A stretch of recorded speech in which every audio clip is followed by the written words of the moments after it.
चलिए आज चलते हैं एक ऐसी दुनिया में जो आज से करीब 4000 साल पहले मौजूद थी। एक बहुत बड़ी और बहुत ही एडवांस्ड सभ्यता जिसके राज आज भी जमीन के नीचे दफन हैं। हम बात कर रहे हैं हड़प्पा सभ्यता की खोई हुई दुनिया की। जरा देखिए इसे। ये है मोहनजोदाड़ो का ग्रेट बाथ, मतलब विशाल स्नानागार। ये प्राचीन दुनिया के सबसे शुरुआती पब्लिक वाटर टैंक्स में से एक है। सोचिए, उस जमाने में ऐसी इंजीनियरिंग, कमाले है ना। लेकिन ये शानदार स्ट्रक्चर तो एक बहुत बड़ी भूली बिसरी दुनिया का सिर्फ एक छोटा सा हिस्सा है। अब जरा एक बात सोचिए, क्या हो अगर मिस्र या मेसोपोटामिया जितनी बड़ी उतनी ही एडवांस्ड एक सभ्यता बस गायब हो जाए, इतिहास के पन्नों से पूरी तरह मिट जाए। यही सवाल हमें हड़प्पा सभ्यता के सबसे बड़े रहस्य की ओर ले जाता है, उसकी अचानक खोज और उसके अनसुलझे अंत की कहानी। तो आखिर ये खोई हुई दुनिया मिली कैसे? चलिए इसी से शुरू करते हैं हमारे पहले हिस्से को, एक खोई हुई दुनिया की खोज। सदियों तक, मतलब सैकड़ों सालों तक इनके बड़े बड़े शहर जमीन के नीचे दबे रहे, किसी को पता तक नहीं था।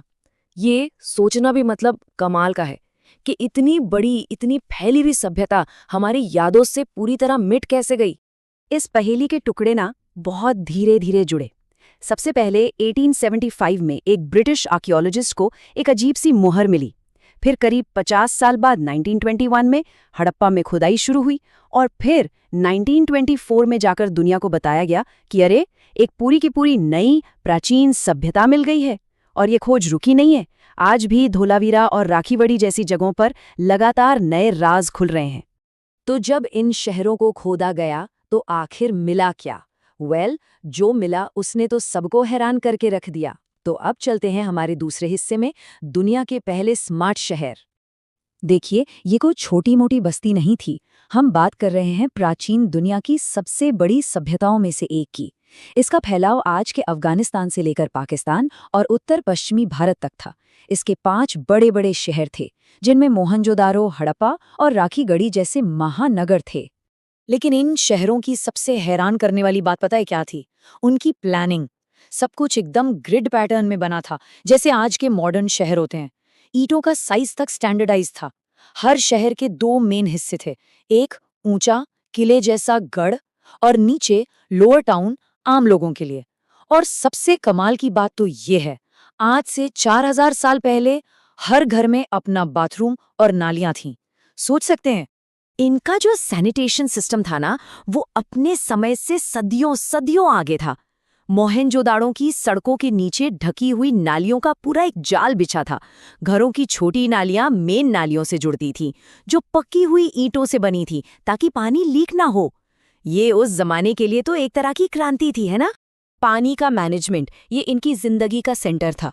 प्राइवेट कुओं से लेकर बड़े बड़े पब्लिक बाथ्स तक इन्होंने पानी को स्टोर करने और कंट्रोल करने में महारत हासिल कर ली थी।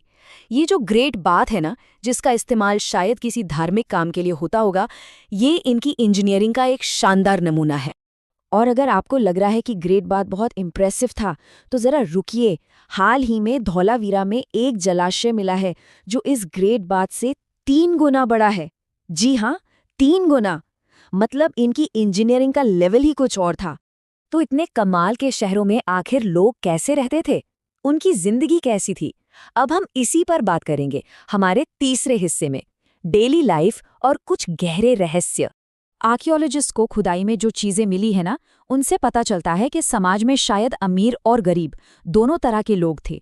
एक तरफ तो हैं रोज की इस्तेमाल की चीजें जो पत्थर और मिट्टी जैसी आम चीजों से बनी हैं, और दूसरी तरफ है लग्जरी आइटम्स जो फाइनेंस जैसी महंगी और बाहर से मंगाई गई चीजों से बनी थीं। और ये लोग सिर्फ किसान नहीं थे, बल्कि बहुत ही स्किल्ड कारीगर भी थे। चान्हू दड़ो जैसी तो पूरी की पूरी बस्तियां थीं जो सिर्फ क्राफ्ट प्रोडक्शन के लिए ही थी। सोचिए, एक पूरा शहर जहां बस मनके बन रहे हैं, शंख काटे जा रहे हैं, मेटल का काम हो रहा है। ये एक बहुत ही कॉम्प्लेक्स इकोनॉमी और एक बड़े ट्रेड नेटवर्क का सबूत है। व्यापार के लिए वो ऐसी मिट्टी की मोहरों का इस्तेमाल करते थे जो भेजने वाले की पहचान बताती थीं। इन पर अक्सर जानवरों के चित्र और कुछ अजीब से निशान बने होते थे। और यहीं से हम पहुंचते हैं उनके सबसे बड़े रहस्य पर, उनकी लिखावट, यानी उनकी लिपि। लेकिन एक बहुत बड़ा लेकिन है, हम आज तक उनकी इस लिखावट को पढ़ नहीं पाए हैं। ये आज भी एक रहस्य है। तो सवाल है कि इसे पढ़ना इतना मुश्किल क्यों है? पहली बात तो ये कि ये कोई अल्फ़ाबेट वाली भाषा नहीं है, जहाँ हर अक्षर की एक आवाज़ हो। इसमें 375 से 400 के बीच अलग-अलग चिन्ह हैं। ऊपर से ज़्यादातर जो लिखावट मिली है, वो बहुत छोटी है, बस कुछ चिन्हों की, और इसे दाएं से बाएं लिखा जाता था। इन सब वजहों ने मिलकर इसे एक ऐसी पहेली बना दी है, जिसे दुनिया भर के एक्सपर्ट्स आज तक सॉल्व नहीं कर पाए। अब देखिए, अगर हम उनकी लिपि ही नहीं पढ़ सकते, तो उनका इतिहास कैसे जानेंगे? और यहीं से एक और बड़ा सवाल खड़ा होता है, इन सबको चला कौन रहा था? Who was in charge? इतने बड़े, इतने ऑर्गेनाइज्ड समाज का कोई तो लीडर होगा। हमें पुजारी राजा की ये मशहूर मूर्ति तो मिली है, जो एक इशारा करती है, पर मजे की बात यह है कि हमें कहीं भी कोई बड़े बड़े महल या राजाओं के मकबरे नहीं मिले हैं, जैसे मिस्र या मेसोपोटामिया में मिलते हैं। तो क्या कोई एक राजा था, या कई अलग अलग शासक थे, या फिर क्या ये एक ऐसा समाज था जहां कोई राजा था ही नहीं? ये भी एक अनसुलझी पहेली है। और हर महान कहानी की तरह इसका भी एक अंत है, लेकिन ये एक ऐसा अंत है जो अपने पीछे जवाब से ज्यादा सवाल छोड़ गया। तो चलिए देखते हैं हमारा आखिरी हिस्सा, एक अधूरी कहानी। लगभग 1800 ईसा पूर्व के आसपास कुछ तो हुआ। हड़प्पा की ये शानदार शहर खाली होने लगे, लोग इन्हें छोड़कर जाने लगे। पर क्यों? इसके पीछे कई थ्योरीज हैं।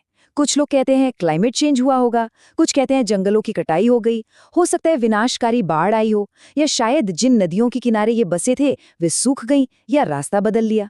थ्योरीज बहुत हैं, पर पक्का जवाब किसी के पास नहीं है। लेकिन कहानी यहाँ खत्म नहीं होती, बिल्कुल नहीं। आज भी राखीगढ़ी जैसी साइट्स पर आर्कियोलॉजिस्ट काम कर रहे हैं, और हर नई खोज इस सभ्यता के बारे में हमारी समझ को बदल रही है। मतलब ये कोई धूल भरी पुरानी कहानी नहीं है, ये एक एक्टिव रिसर्च है जो आज भी चल रही है।